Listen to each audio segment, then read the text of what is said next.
The cell is 7 feet by 9, a concrete floor, a thin straw mat, no bed. He has been awake since before dawn, as he is every morning, because the guards do not allow him to sleep past 4. Outside, the wind off the Atlantic carries the smell of salt and lime dust from the quarry, where he will spend the day breaking rock under a sun that has already begun to damage his eyes. He is 46 years old. He does not know if he will ever leave this island.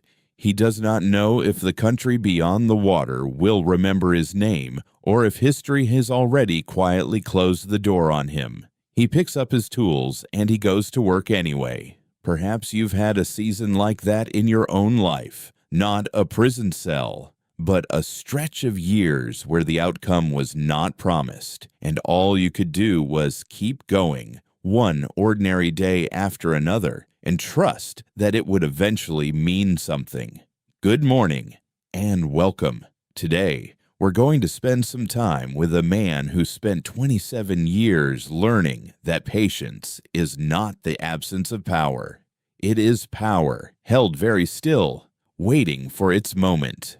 This is the story of Nelson Mandela. If stories like this speak to you, of long roads and hard-earned wisdom, you're welcome to stay a while and follow along. He was not born Nelson. That name came later, given to him by a school teacher on his first day of class, in the way so many black South African children of his generation were handed English names as if their own did not fit comfortably in a white teacher's mouth. His given name was Rolihlahla, a Xhosa word that fittingly is sometimes translated as troublemaker. He was born in 1918 in a small village in the Transkei region, the son of a local chief's advisor. It was a world of cattle herding, of initiation rites, of listening to elders tell the histories of Xhosa kings around a fire at night. It was also, quietly, and without his fully understanding it yet, a world already shaped by the laws of a country that did not consider him a full citizen of the land his family had lived on for generations. He was a good student, sharp, curious, a little stubborn, the kind of boy who asked questions the adults around him did not always have comfortable answers for. He went on to study law, first at Fort Hare University, until he was expelled for joining a student protest. It would not be the last time a demand for fairness cost him something. He did not yet know how much more it would eventually cost him, or how much it would eventually be worth. By the time Mandela was a young lawyer in Johannesburg in the late 1940s, the machinery of apartheid was being formally built around him, a legal architecture designed to separate South Africans by race, and to make sure that separation always tilted power in one direction. He and his law partner, Oliver Tambo, ran one of the only black-owned law firms in the country. Every day, they represented people who had been arrested simply for existing in the wrong part of a city after dark, or for not carrying the right passbook, or for standing where the law said they should not stand. You did not need to be a radical to see, working that job, that something in the foundation of the country was wrong. Mandela did not start out as a revolutionary. He started out as a young man doing his job and watching case after case, as the law failed to be fair to people who looked like him. It is a familiar kind of awakening, the slow one built not from a single dramatic moment, but from years of quietly noticing the same injustice again and again, until it becomes impossible to look away from. He joined the African National Congress. He helped build its youth league, and for years he believed, as many did, that change could come through peaceful protest, through petitions, through the same patient channels his elders had used. But the government's answer to peaceful protest kept arriving in the same form: more laws, more arrests, more violence. and in 1960, at a gathering in a township called Sharpeville, police opened fire on an unarmed crowd protesting the pass laws. 69 people were killed, many shot in the back as they ran. Something shifted after Sharpeville, not just in the country, but in Mandela himself. He would later say that this was the moment he concluded that nonviolence, on its own, was no longer going to be enough. It was not a decision he made lightly, or one he ever seemed entirely at peace with. But he made it. In 1961, Mandela helped form Umkhonto we Sizwe, Spear of the Nation, the armed wing of the ANC, aimed at sabotage against government infrastructure, not against people. He went underground. He traveled the country in disguise, earning the nickname the Black Pimpernel from a press that could not seem to catch him. They caught him eventually in 1962, and 2 years later, at what became known as the Rivonia trial, Mandela and his co-defendants stood before a court that could have sentenced them to death. He did not use his time on trial to beg for his life. Instead, standing in the dock, he laid out at length exactly what he believed and why. A democratic South Africa, where all people of every background could live together with equal rights. He closed by saying it was an ideal he hoped to live for, but if it came to it, an ideal he was prepared to die for. He was not sentenced to death. He was sentenced to life in prison. He did not yet know that life would mean 27 years. He did not yet know that most of that time would be spent on a small island off the coast of Cape Town, in a cell built to remind him every single day exactly how small the world outside had decided he was allowed to be.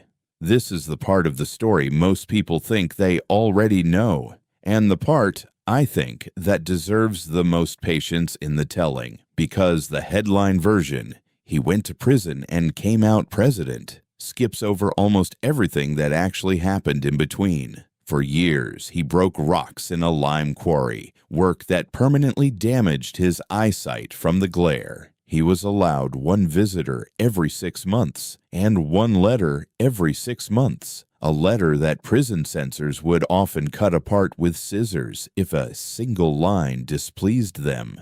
He learned in 1968 and again in 1969 of the deaths of his mother and his eldest son, and was not permitted to attend either funeral. And yet, inside that same narrow life, he did something remarkable. He studied. He earned a law degree by correspondence.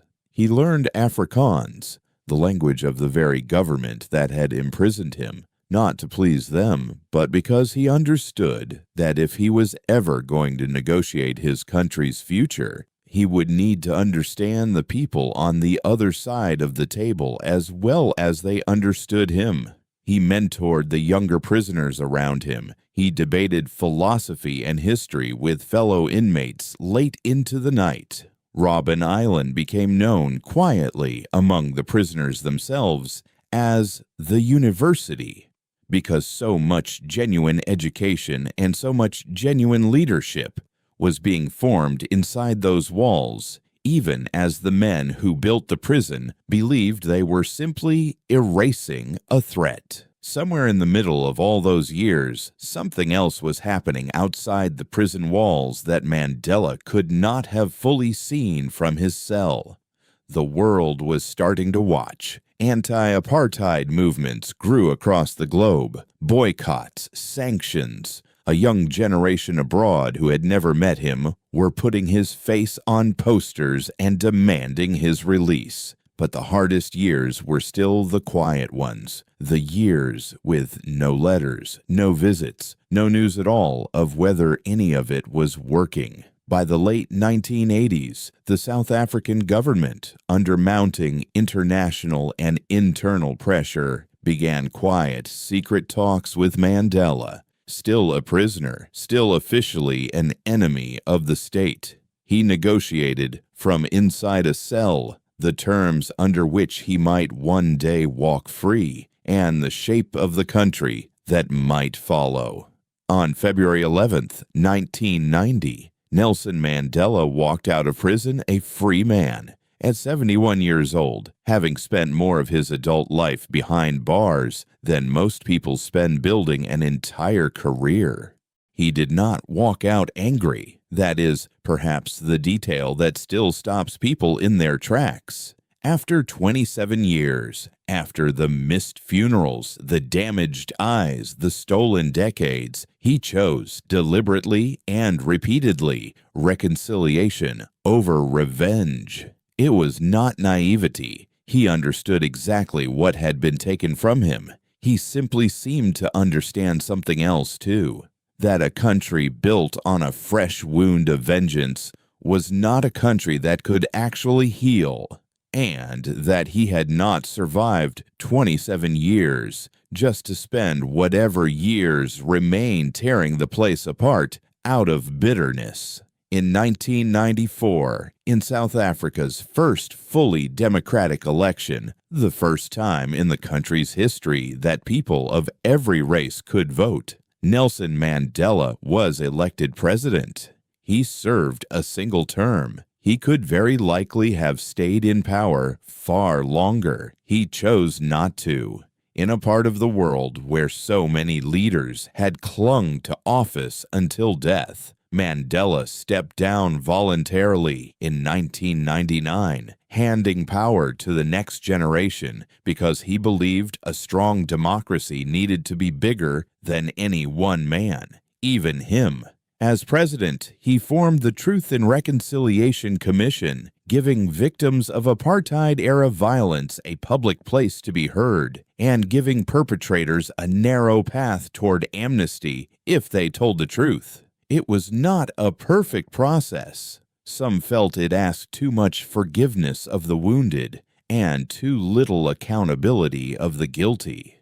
But it was, in its way, an extraordinary national experiment, an attempt to build a shared future without pretending the past had not happened. He spent his final years in quieter work, health causes, children's charities, a foundation bearing his name, until his death in 2013 at the age of 95. There is a version of this story that ends simply, prisoner becomes president, and the credits roll. But that isn't really where the meaning sits. The meaning sits back on Robben Island, in a man who had every reason to let those 27 years harden him and chose instead to let them season him, who studied a language he had no obligation to learn, who mentored men half his age with no guarantee he would ever see the outside world again, who walked out to the other side of a cell built to break him and decided, against every reasonable instinct, to lead with steadiness instead of anger. Most of us will never spend a single day in a place like that, but most of us do, at some point, spend a long stretch of our lives waiting for a diagnosis to change, for a child to come around, for a wrong to be made right, for a chapter that simply will not end as quickly as we'd like it to. And in those long stretches, we get to choose, in our own much smaller way, what kind of person we are going to be when we finally come out of the other side. Mandela's answer to that question is, I think, the real reason his name has outlasted the century he was born into. Not because he was a prisoner who became a president, but because of who he chose to be in all those years in between, when no one was watching and nothing was guaranteed. If this kind of story means something to you, I'd love to hear which life you'd like us to sit with next. Thank you for spending this time with me.